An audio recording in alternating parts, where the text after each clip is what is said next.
예, 하나님 말씀입니다. 여호수아 2장 12절에서 21절. 여호수아 2장 12절에서 21절 제가 읽습니다. 그러므로 이제 청하노니 내가 너희를 선대하였은즉 너희도 내 아버지 집을 선대하도록 여호와로 내게 맹세하고 내게 증표를 내라. 그리고 나의 부모와 나의 남녀 형제와 그들에게 속한 모든 사람을 살려 주어 우리 목숨을 죽음에서 건져내라. 그 사람들이 그에게 이르되 내가 우리의 일을 누설하지 아니하면 우리의 목숨으로 너희를 대신할 것이요 여호와께서 우리에게 이 땅을 주실 때에는 인자하고 진실하게 너를 대우하리라. 라합이 그들을 창문에서 줄로 달아내리니 그의 집이 성벽 위에 있으므로 그가 성벽 위에 거주하였음이라. 라합이 그들에게 이르되 두렵건대 뒤쫓는 사람들이 너희 마주치까 하노니 너희는 산으로 가서 거기서 사흘 동안 숨어 있다가 뒤쫓는 자들이 돌아간 후에 너희의 길을 갈지니라. 그 사람들이 그에게 이르되 내가 우리에게 서약한 이 맹세에 대하여 우리가 허물이 없게 하리니 우리가 이 땅에 들어올 때 우리를 달아내린 창문에 이 붉은 줄을 메고 내 부모와 형제와 내 아버지의 가족을 다 내 집에 모으라.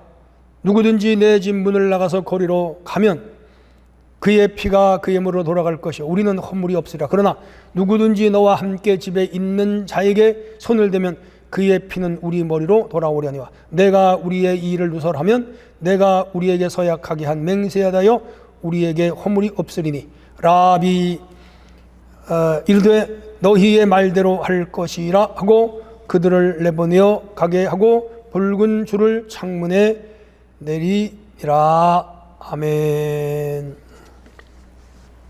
네, 성도 여러분 평안하시죠? 오늘은 이제 셋째 주일, 다음 주일은 우리가 총동원 주일, 전도 주일, 배영만 개그맨 초청 전도 잔치 하는데 온라인 예배 들으시지만 다음 주에는 다 나와서 같이 예배 드렸으면 좋겠습니다. 자, 오늘은 기생 라합의 신앙 그런 주제입니다. 나성애라고 하는 분이 10년 넘게 호텔의 청소부로 일을 했어요. 생계 유지를 위해서 어쩔 수 없이 그 일을 했는데 호텔에 드나들며 청소부 하는 일을 이분은 굉장히 좀 컴플렉스, 부끄럽게 생각하면서 가족들에게도 알리지 않았다 그래요. 주변 사람들도 물론 그렇고도 자녀들도 혹시 어머니가 호텔에서 청소한다고 자존감이 떨어질까 봐 아주 비밀리에 그렇게 일을 했어요. 근데 하루는 방에 딸이 편지를 하나 써놓고 학교를 갔어요. 읽어보니까 언제든지 열심히 일하는 엄마가 자랑스러워요. 열심히 하세요. 나는 엄마를 응원해요. 딸을 이렇게 숨겼는데 딸이 호텔에서 일하는 걸 알고 있었어요. 청소부인 거를. 그런데 그 딸이 어머니를 격려하는 거라. 부끄럽지 않게. 그래서 어머니는 힘을 얻었어요. 그리고 내가 이렇게 호텔을 다니면서 방 청소, 룸 청소만 할 것이 아니라 나도 뭐를 좀 해야 되겠다. 그래서 생각하고 방송통신대학교를 열심히 했어요. 그렇게 해가지고 경기대학교 대학원에 진학해서 대학원 석사학위를 받았어요. 그럴 때마다 딸의 격려가 큰 힘이 됐어요. 석사과정 잘 마치고 났더니 이 호텔에서 룸 청소하는 그 10년 넘게 서비스 경력이 쌓아서 강원도에 해전대학이라고 있다 그래요. 어디 있는지 모르지만 그 대학교에서 이 사람을 정식 교수로 초대했어요. 호텔에 룸 청소하던 사람이 일약 대학의 교수가 된 거예요. 그러니까 이분은 딸의 격려에 용기를 얻어서 도전했어요. 새로운 일에 방통에 도전했고 대학원에 도전했고 석사학위 도전했고 우리 거기는 석사학위를 가져도 왜 실제 현장에서 일한 사람이니까 그 경험을 중심으로 하는 대학이니까 교수로 초빙했다.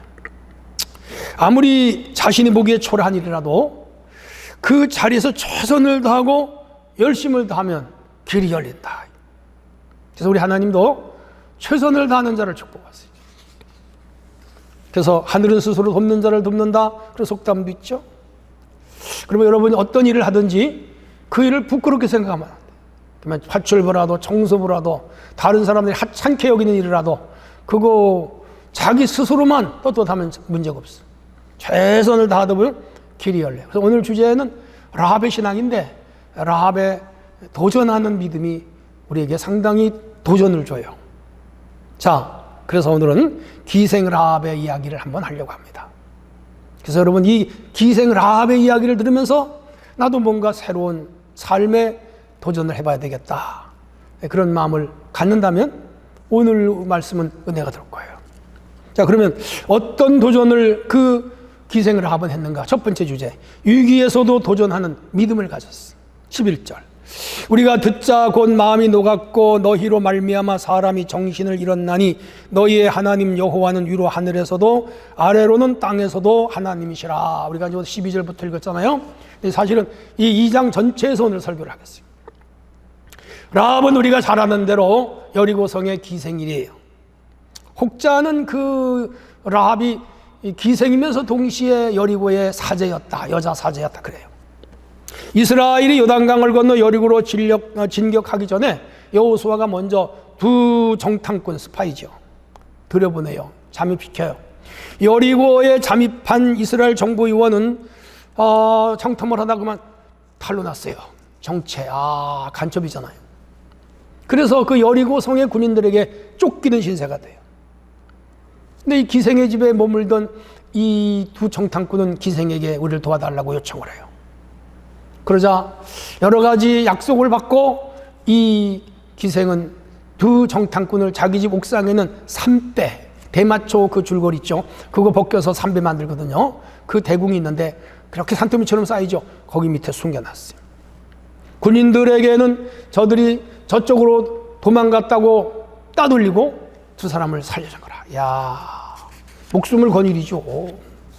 그럼요. 보통 일이 아니에요. 왜냐하면 간첩 은닉죄 이런 건 사형에 해당.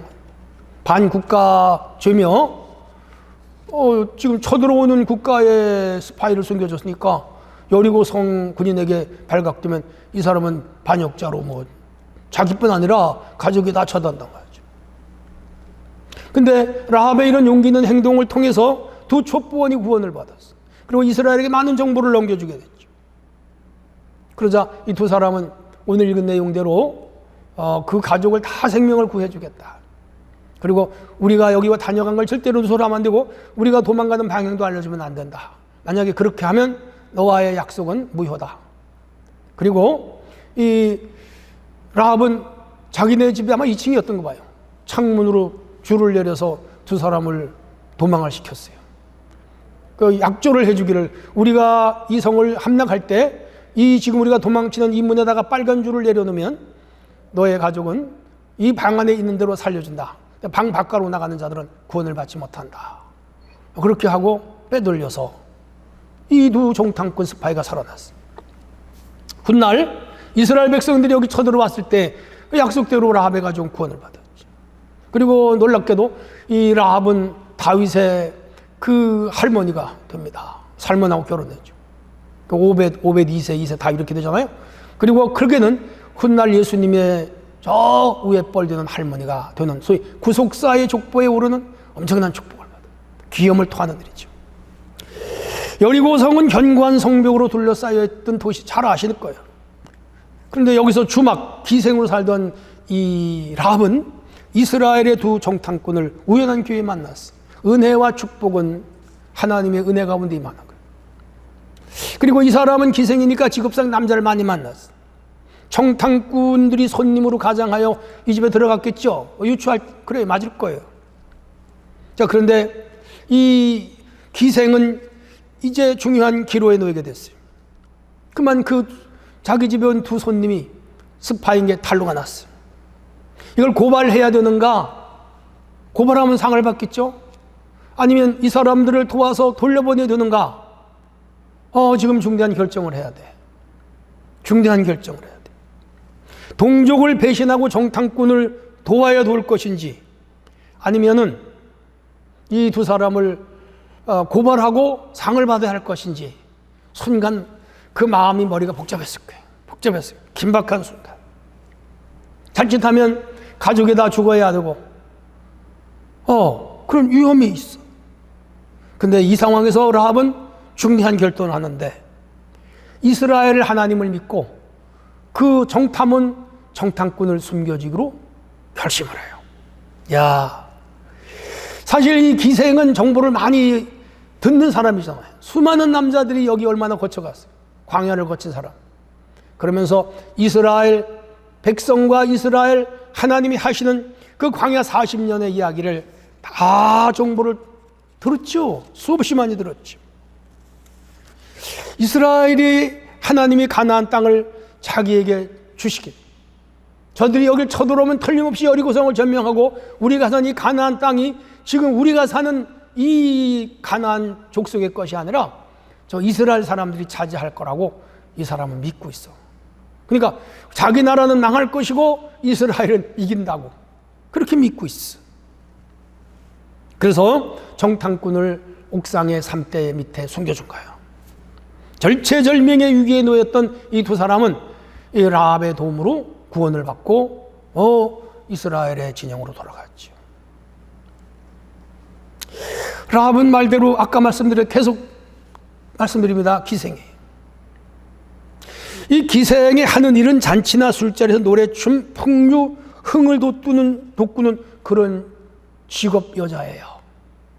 이제 오늘날처럼 매춘이나 성을 전문적으로 파는 그런 여자하고는 조금 성격이 다르다 그래요. 고대 기생이나 우리 조선시대 기생들도 굉장히 춤도 잘 추고 노래도 잘 부르고 풍류도 즐길 줄 알고, 그래서 화류계의 꽃이라 하여 해어화라 그렇게 불렀는데, 무기, 춤을 잘 추고 기의 여러 가지 기술도 있고 시도 잘 쓰고 문학도 하고 글도 알고 풍류도 읊고 선비들하고 이렇게 같이 논의는 그런 상당히 수준 높은 여자들을 기생이다 그렇게 했어요. 그러나 고대 신분제 사회에서 이들의 신분이 낮은 건 틀림없어요. 그럼에도 불구하고 이 기생 라합은 세상적 삶에서 하나님과의 관계적 삶으로 자신의 삶의 방향을 확 바꿔버리는 거예요. 도전이죠. 일종의 가치관의 혁명을 이 여자는 꿈꾼 거죠. 외적인 자신을 꾸미면서 삶의 영적 삶에 전혀 무늬하던 이 사람이 이제 그 타락한 기생의 육체적 쾌락이나 풍류를 즐기던 삶을 마감하고 이제 새로운 가치관, 영적 가치관으로 바꿔요. 지금까지 쫓던 육체적 욕망에서 새로운 영적 거룩함을 쫓아가는 변신을 시도하는 거죠. 세상의 화려함이나 인간의 욕망을 찾던 삶에서 이제는 그것을 끊어버리고 그리스도와 함께 고난을 당하겠다고 하는 사도들과 같은, 그리고 오늘 이 시대의 예수를 믿는 성도들과 같은 그런 대결단을 감행하는 거죠. 엄청난 도전이죠. 저는 이 설교를 듣는 여러분에게 라합과 같은 도전의 신앙을 공고합니다. 여러분 기도에 도전하시고 거룩한 시간을 드리는 그러한 삶으로 여러분의 삶을 새로운 도전으로 한번 끌어가게 바랍니다. 복음을 전하는 일에 도전하세요. 지금 우리가 다음 주일날 한 사람이 2명을 초청하자 성도들이 허심이 뜹니다. 목사님, 이번에 저는 생짜 2사람 데려오겠어요. 목사님, 이번에 저 여러 명 데려오려고 그래요. 기도해 주세요. 열심히 뛰고 있어요. 도전하는 거죠. 지옥에 떨어지는 영혼들을 구원하여 영원한 영생 하나님 나라로 데려가겠다고 하는 이 숭고한 일의 도전, 얼마나 아름다운 일. 그뿐 아니라 나는 나이도 먹고 능력도 없고 가진 것도 없으나 그러나 이제 앞으로 내가 남은 인생은 예배자로 서겠습니다. 교회를 봉사하며 살겠습니다. 경건하게 살아보겠습니다. 뭐 이런 새로운 영적 도전을 하는 것은 아름다운 일이죠. 그뿐 아니에요. 우리가 세상을 살아가면서도 우리가 살아가는 이 시대는요 100세 시대예요. 70세라고 포기하지 말고 80이라고 내 인생 다 살았다고 스스로 주눅 들지 말고, 수많은 시간이 아직 100세면 70년, 30년, 80년, 20년, 90년, 10년 남았어요. 새로운 기회 시간이에요. 무엇이든지 도전을 하세요. 죄 짓는 일만 아니면 돼요. 자격증에 도전할 수도 있고 새로운 직업에 도전할 수도 있고 새로운 사업에 도전할 수도 있고 새로운 영역에 도전할 수도 있고 뭐든지 좋아요. 예술에 도전하고 악기 다루는 데 도전하고 문학에 도전하고 얼마든지 있어요. 여행에 도전하고 아름다운 일입니다. 그래서 이 라합은 그 기생의 낮은 신분에서, 그리고 그 땅에서 지루한 생을 살았는데, 이제 이스라엘이 그 땅을 들어오면 나는 이 민족하고는 배신자가 될지 모를지라도 이스라엘 백성들과 하나가 되어 그들이 믿는 하나님, 능력의 하나님, 권능의 하나님, 기적의 하나님을 나도 믿고 그들과 하나가 되겠다. 새로운 도전을 했는데 그 믿음이에요. 그래서 그 스파이로 왔던 그 사람하고 결혼을 해요.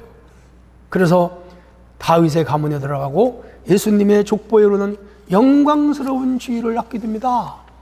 도전하는 자에게 그런 길이 열리고, 도전하는 자에게 축복이 오고, 도전하는 자에게 하나님은 은혜를 주셔요. 여러분, 믿음의 도전이 있기를 축원합니다. 자, 두 번째, 이 라합에게서 배울 수 있는 게 뭐냐? 하나님의 계획을 신뢰했어요. 9절로 10절. 말하되 여호와께서 이 땅을 너에게 주신 줄을 내가 아노라. 우리가 너희를 심히 두려워하고 이 땅 주민들이 다 너희 앞에서 간담이 녹았나니 이는 너희가 애굽에서 나올 때 여호와께서 너희 앞에서 홍해 물을 마르게 하시니라. 너희가 요단 저쪽에 있는 아모리 사람의 두 왕 시혼과 옥에게 행한 일곱 그들을 진멸하신 일을 우리가 들었다 그랬어. 위에서 계속 언급했듯이 이 라합은 기생의 직업이에요. 수많은 사람들이 지나가면서 이스라엘 정보 줬어요. 애굽에서 10가지 재앙을 내렸대. 야, 놀랍지 않아? 그거 듣는 거요. 라합에게 직접 전해준 사람도 있고, 자기들끼리 하는 얘기를 술 따르면서, 밥 지으면서, 밥상머리에 앉아서 들은 거예요. 홍해가 갈라졌대. 기가 막힌 일이 아니에요. 라마에서는 마라에서는 쓴물을 단물로 바꿨대. 글쎄 아말렉과 싸워가지고 모세가 기도했는데 이겼다는구만. 불뱀 사건 이야기, 반석에서 물이 나온 이야기, 아모리 왕 시혼 왕 옥을 죽인 이런 이야기들을 계속 지나가는 손님들이 이 기생의 집에서 얘기하는 거를 다 들었어. 그러면서 하나님에 대한 믿음이 생겼어. 그 하나님에 대한 신뢰가 생겼어. 그러면서 믿음은 들으면서 난다고 이 라합의 마음속에는 믿음이 꽉 찼던 거예요. 그래서 이 가나안 땅에 저들이 들어오면 여리고를 무너뜨린다는구만. 아이성을 친다는구만. 이 가나안 땅에 7 족속이 살고 있는데 그거 다 몰아내고 이스라엘이 여기 나라를 세운다는구만. 그런 정보를 계속 들었어. 그래서 라합은 믿음이 생긴 거예요. 그러면서 그 사람들마다 하는 말이 있어요. 이 가나안 신은 신도 아니요, 이스라엘이 믿는 신이 진짜 신이요. 그 야훼라고 엘로힘이라고 그러고 엘사다이라고 그러더구만. 그 신은 놀라운 신이요, 그 신을 믿어야 한다는구만. 그런 얘기를 들었어. 그러면서 이 라합이 믿음이 생겼고, 그 이스라엘의 하나님의 이야기를 소문으로 들으면서 신뢰하게 됐죠. 놀라운 일이에요. 그래서 로마서 10장 10절에 바울이 믿음은 들으면서 나며 들은 그리스도의 말씀으로 말미암았다 이러면서 이 라합은 하나님에 대해 100% 신뢰했죠. 로마서 10장 8절로 9절에 보면, 만일 내가 내 입으로 예수를 주로 신하며 하나님께서 그 죽은 자 가운데 살리신 것을 마음에 믿으면 구원을 받으리라. 사람이 마음으로 믿어 의로 입으로 신하여 구원에 이르느니라. 그래서 라합은 자신이 믿는 하나님에 대하여 입술로 고백하기까지 됐단 말이에요. 10절에 우리가 듣자 마음이 녹았고 너희로 말미암아 사람이 정신을 잃었나니 너희의 하나님 여호와는 위로는 하늘에서 아래 땅에서 하나님이시니라. 아니 이방 여자여, 기생이여, 이런 여자 입에서 이스라엘 백성들이 고백하는 고백보다 더 위대한 고백이 나왔다니까요. 들어서 믿음이 생긴 거예요. 이야. 그리고 라합이 하는 말이, 너네가 믿는 그 하나님이 여리고를 점령할 것이며 이 가나안 땅을 너의 이스라엘 백성에게 줄 거라고 나는 믿는다. 그건 하늘의 신이고 땅의 신이 되는 거라. 가나안이 믿는 신하고는 전혀 다른 전지전능 무소불능 위대한 신이라고 고백을 하는 거예요. 그러니까 이 라합의 신앙은 보통 신앙이 아니에요. 그래서 히브리서 11장에 이 히브리 저자는 라합이 위대한 믿음을 가졌다고 그렇게 기록했어요. 우리는 하나님의 계획을 신뢰하고 우리의 필요와 두려움을 그분께 맡겨야 돼요. 그게 뭐지요? 그 믿음이에요. 라합의 고백은 그녀의 신앙을 드러내는 중요한 순간이었어요. 라합은 여호와 하나님이 천상 지상의 주관자라고 고백했어요. 맞아요. 그분은 천상과 지상의 주관자, 우주의 통치자, 만물의 창조자, 우리의 인도자. 우리의 삶에서도 하나님의 전능과 주권을 인정해야 돼. 그분의 계획을 신뢰해야 돼. 가장 중요한 믿음이에요. 성도 여러분, 우리 주님을 신뢰하기를 바랍니다. 우리가 모두 라합과 같은 신앙으로 하나님의 계획과 섭리를 신뢰해야 돼. 주님의 하시는 일을 쫓아서 살아가는 성도가 되어야 돼요. 그렇게 되기를 축복합니다. 하나님을 신뢰한다는 것은 그분의 약속, 그분의 성품, 그분의 계획, 그분의 작정을 믿고 의지하는 거예요. 단순히 감정으로 머물면 안 돼요. 하나님의 관계에서 중요한 요소로 작용하는 것이 뭐예요? 신뢰입니다. 실천입니다. 하나님을 신뢰하는 것은 삶의 모든 순간, 특히 어려움과 도전 속에 그분을 믿고 따르는 자세, 그게 신뢰의 신앙이에요. 우리가 하나님을 신뢰한 이유는 라합의 신앙과는 차원이 달라요.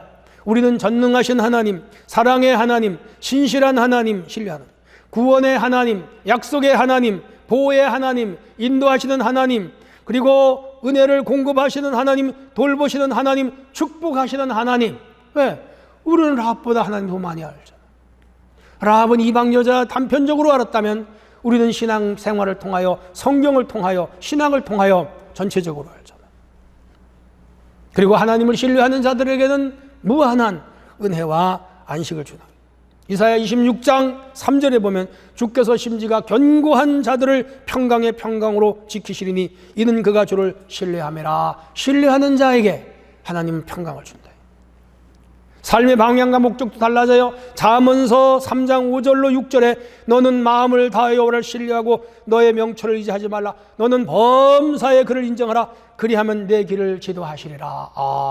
신뢰하는 자의 앞길을 지도하시오. 담대함에 용기가 생겨요. 시편 27편 1절에 보면 여호와는 나의 빛이요 나의 구원이시 내가 누구를 두려워하려. 여호와는 내 생명의 능력이시 내가 누구를 무서워하려. 사랑하는 성도 여러분, 여호와 하나님을 신뢰하는 자를 위하여 하는 놀라운 계획을 가지고 있어요. 엄청난 계획을 가지고 있어요. 그래서 전적으로 여호와를 신뢰하는 성도가 되어야 돼요. 이 설교를 듣는 성도들이요, 우리 하나님을 전적으로 신뢰하기를 바랍니다. 그러면 하나님은 여러분의 모든 삶을 통째로 책임져 주심을 믿습니다. 자, 라합은 여호와 하나님을 신뢰하는 믿음을 가졌어요. 그래서 구원을 받은 거예요. 마지막으로 우리 인생에서 또 그에게 무엇을 배울 수 있는가? 믿음으로 그와 그 가족이 구원을 받았다는 거죠. 12절로 13절. 그러므로 정하노니 내가 너희를 선대하였은즉 너희도 내 아버지 집을 선대하도록 여호와로 내게 맹세하고 내게 증표를 내라. 그리고 나의 부모와 나의 남녀 형제와 그들에게 속한 모든 사람을 살려주어 우리 목숨을 죽음에서 건져내라 그랬어. 구원해라. 구원받았죠. 정탐꾼은 라합에게 여리고 성 이스라엘 군이 쳐들어올 때 창에 붉은 줄을 열어라. 아까 말씀드렸죠. 저 자들을 도망시킨 거기다 붉은 줄을 내리라 그랬어요. 그리고 때 우리 군인들이 들어올 때 이 방 안에 너네 식구가 다 모여 있어라. 마치 노아 방주에 들어가는 것처럼. 그 표식이 있는 그 붉은 줄을 보고 이스라엘 군인들이 들어서 그들을 구원해 주겠다. 그 성 들어올 때 구원했어요. 라합의 집에 매달린 붉은 줄은 그녀의 믿음을 상징한다고도 볼 수 있어요. 중요한 표식이죠. 그리고 이 표식이 있는 이 창틀 안에 있는 그 가족을, 이스라엘 백성들을 그 붉은 줄로 식별하여 구원했고 구원을 보장하는 일종의 신호였죠. 혹자는 붉은 줄을 예수님의 보혈의 피로 연결시키기도 해요. 모형적 관점에서 보면 틀린 말은 아니에요. 중요한 것은 이 여인과 그 가족의 구원과 우리가 죄에서 구원받는 일은 성격은 다르지만 구원이라는 그 주제에서는 공통분모를 가지고 있죠.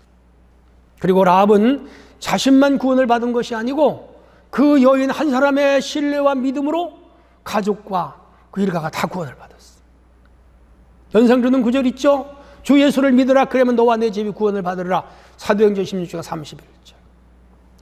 여기서 중요한 것은 라합이 믿음으로 여리고의 멸망에서 구원을 받았다는 것, 그리고 그 여리고 성의 사람들 다 전멸을 당했지만은 거기서 이 사람들은 살아남아 이스라엘 공동체의 일원이 됐다는 것. 이방인이 이스라엘 백성의 구원받는 케이스가 됐고, 가나안 땅 점령에서 1호 신자 가족이 됐다는 것도 놀라운 사건이죠. 우리의 믿음도 이런 순종을 통하여 구체화되어야 돼요.